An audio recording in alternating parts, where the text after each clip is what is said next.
Max. Hello. Good morning. Great to see you. First time here, right? First time here. Amazing. We did a lot of work on that. I'm sure you did. Have a seat. Thank you. Your coffee is there.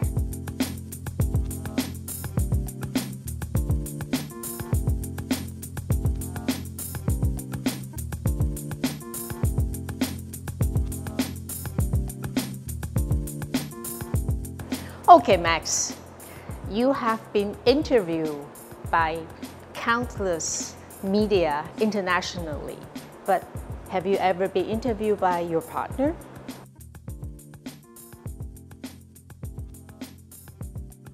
Actually, it's starting. Now some of our retail partners are becoming themselves media, and it's fun.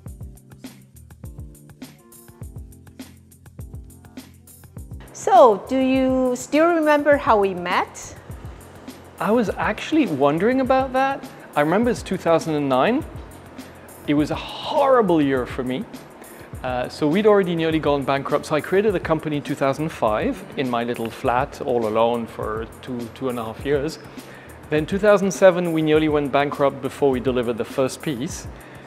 2008, we start bringing our head out of the water, and then Lehman Brothers goes down, and 2009 was horrible. I think we all remember that. And we had taken during SIHH, which is Watches and Wonders today, 10% of the orders we expected. 10%. And that was in January, and I was going bonkers, and then we met. Yeah, I still remember I went to see you in your cute, tiny office up in the hill in Geneva. And I didn't know who you are, actually. I think that year is very special for both of us, because I think we are all facing the turning point of our career, because you are close to bankruptcy. I'm trying to find a way out of the company because losing the distribution of some big brands. So what a coincidence, but it was fun start, right? We met at the right time. But I think honestly, and I don't know for you, my life has been that. I have met the right people at the right time. And whatever happened, then we started a chapter together. I find a lot of people in life go through life saying nothing ever happened to me. Oh, I had a very boring life, nothing happened. But because they didn't first take initiative, they didn't take risks. And when they met interesting people, they didn't try and do something together. They just said, oh, hello and goodbye, and left. And we've written 15 years together.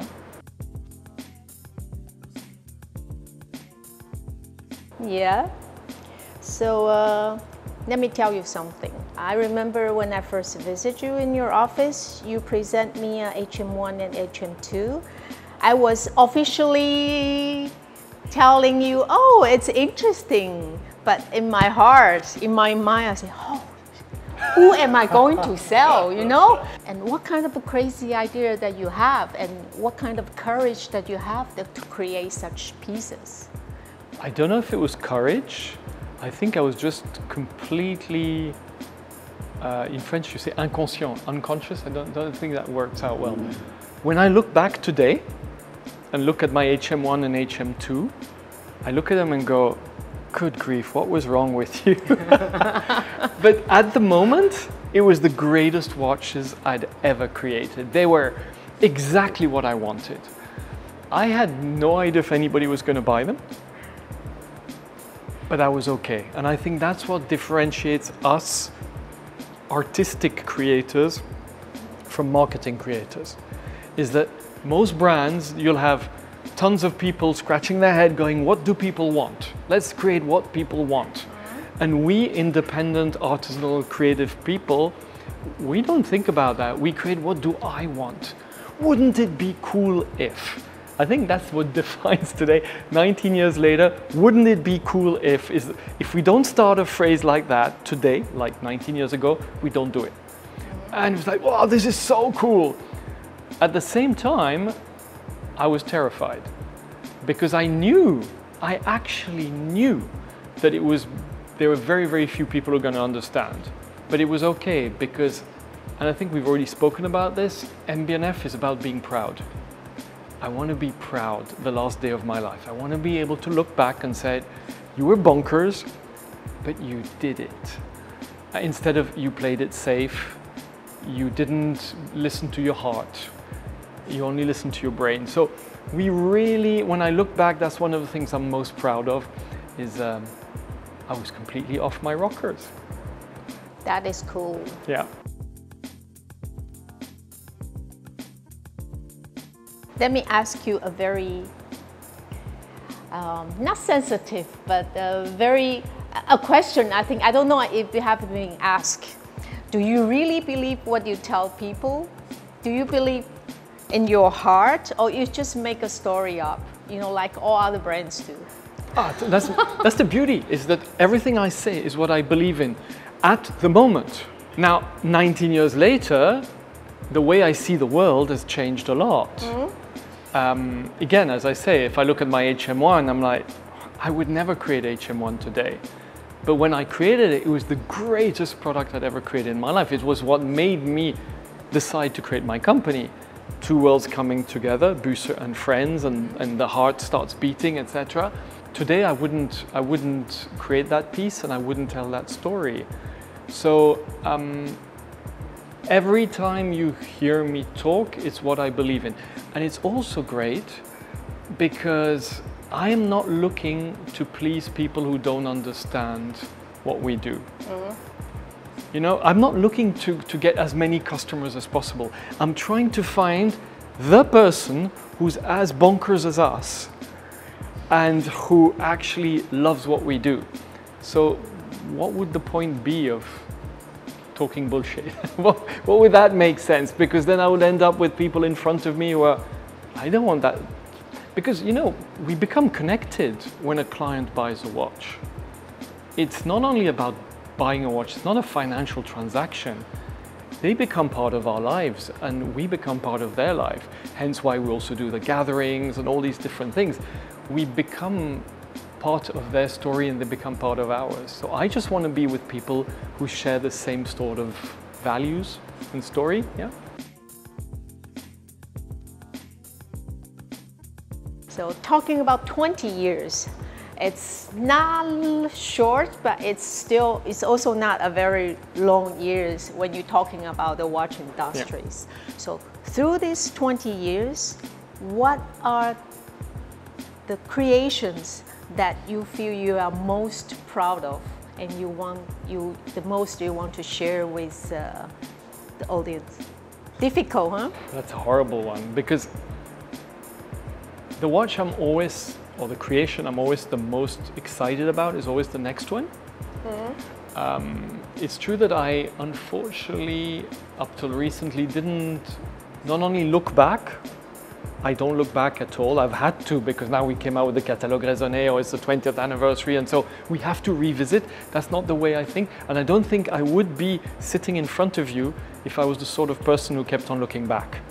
I'm always thinking 5 to 10 years ahead. And so now and I get this question a lot, I'll give you a few pointers. The creations which are the most important for me are those which took me out of my comfort zone the most, which terrified me the most. So we'll start with HM1, of course, even though when I look at it, I said, like, my gosh, I would never do that again. But it was the fundamental part. HM4, the Thunderbolt, because I often mention that as the most important watch in my life, which is the two reactors, because it's going to be a complete game changer for me to have the courage to then do way wilder things. And I think it's been a game changer for the watch industry when I think of it. 2010, Legacy 1. Having the courage when you are set on this way of creating kinetic art pieces, to then have the courage to say, you know what, let's do two completely fundamentally looking different things. You've got horological machines and then legacy machines, and I had to battle with my whole team. Everybody in the team was like, what are we doing? Why are we doing this round watch? And I said, because I think it's cool. And so we did that, which then became, we're the only schizophrenic watch brand, because we do two very different worlds. Even the creative process, Horological Machine is very much, as I say in my psychotherapy, Legacy Machines is very intellectual. I love my HM6, the Space Pirate. I think that's a watch we've already, actually it's the 10th anniversary this year of HM6. And usually I do something for a 10th anniversary, and there I couldn't because I don't think I can do anything better than that on that specific piece. Flying T, clearly Flying T for the first time in MB&F, creating something not for me but for somebody else, and in this case the women in my life, and that was horrendously difficult, but it was so worth it. Stephen McDonald's creations, because of Stephen McDonald, but also because of the perpetual and the sequential, because of sharing part of the life of a tormented genius like Stephen and everything which was linked to that. And then it's going to be all the other things you're going to see which are going to come out in the years to come, because it takes 3 to 5 years. So, and often bigger projects now are 5 years. So I'm working on 2032 now as we speak. That seems like, oh my gosh, that's like I don't so know far if away. I'm still in the industry. You have to.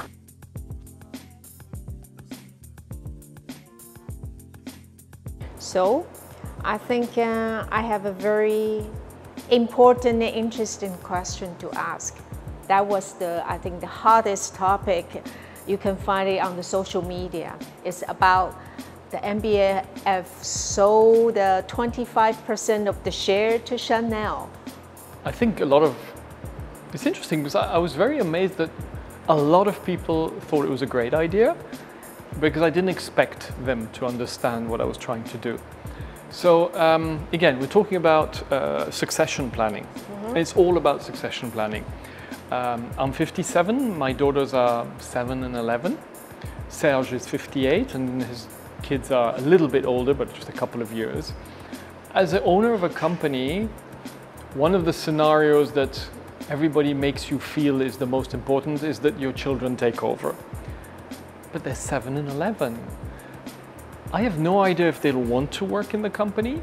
I have no idea if they'll have any talent, which is a lot of ifs. And the other danger is if something happens to me in the meantime, is my wife and daughters will inherit 80% of the company, as Serge has got 20 and I've got 80. And they're not included in the company for the moment. It's not their life. And what happens if the big bad wolf arrives then? What happens if, and I'm not putting any judgment of value, but a publicly owned group. And publicly owned groups, there's some great groups and less great groups, but the whole point is publicly owned. Means growth, growth, growth, profit, profit, profit. That will destroy what I've tried to do in 18 months. What if it's a private equity? Even worse, etc., etc. So I needed to preempt that should not happen. And Chanel are a family and a company we've known for over 20 years, because actually the first HM1, 2, 3, 4, 5 cases were made at GF Chatelain, owned by Chanel. So and Serge worked for Chanel before joining me. So we've known them for a very long time.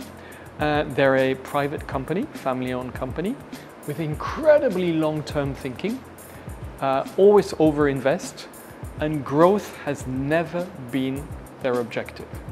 It's always super long-term image and value. And I've always been impressed how such a big company thinks that way. Last one question for you is, what do you want to say to yourself, the 20 years ago to yourself? What a word, what a sentence, if you want to say something to him. It's funny because it's a question I ask to my guests on my podcast. I would tell myself to get less upset. I used to get upset by a lot of things. And you realize that getting upset is totally pointless. It just eats you up, but doesn't make the issue go away. So I was very emotional. I mean, I got 2 ulcers, one when I was 28 and one when I was 31. And that was, and so it's really, don't take things so personally, don't get upset. I would tell myself to be kinder with myself and with other people. I think I've always been respectful and very trustworthy. I don't think I have shown my appreciation enough over all these years, and I feel sad about that. And I think I would tell myself to be more in the present, as I was saying before, not always thinking. And there's this crazy anecdote which happened to me, which has really changed me. It happened to me in December last year, during my performance review of my team. I was having a performance review with Harris, who's our communication director for the last 13 years. And at the end, of course, of his appreciation, I said, look, how can I change? What do I have to do better? What can I change? And he just looked at me and he said, we would like you to be happier. I was like, what? He said, yeah, look what we've achieved in 19 years. You can relax. Take it a little bit easier. Don't be so hard on yourself. But you realize that, oh, first of all, I don't think we would be where we are today, and we wouldn't have survived if I had been much more relaxed. But I think I should have enjoyed more the successes we had. It's not too late to start it. Definitely not. Right.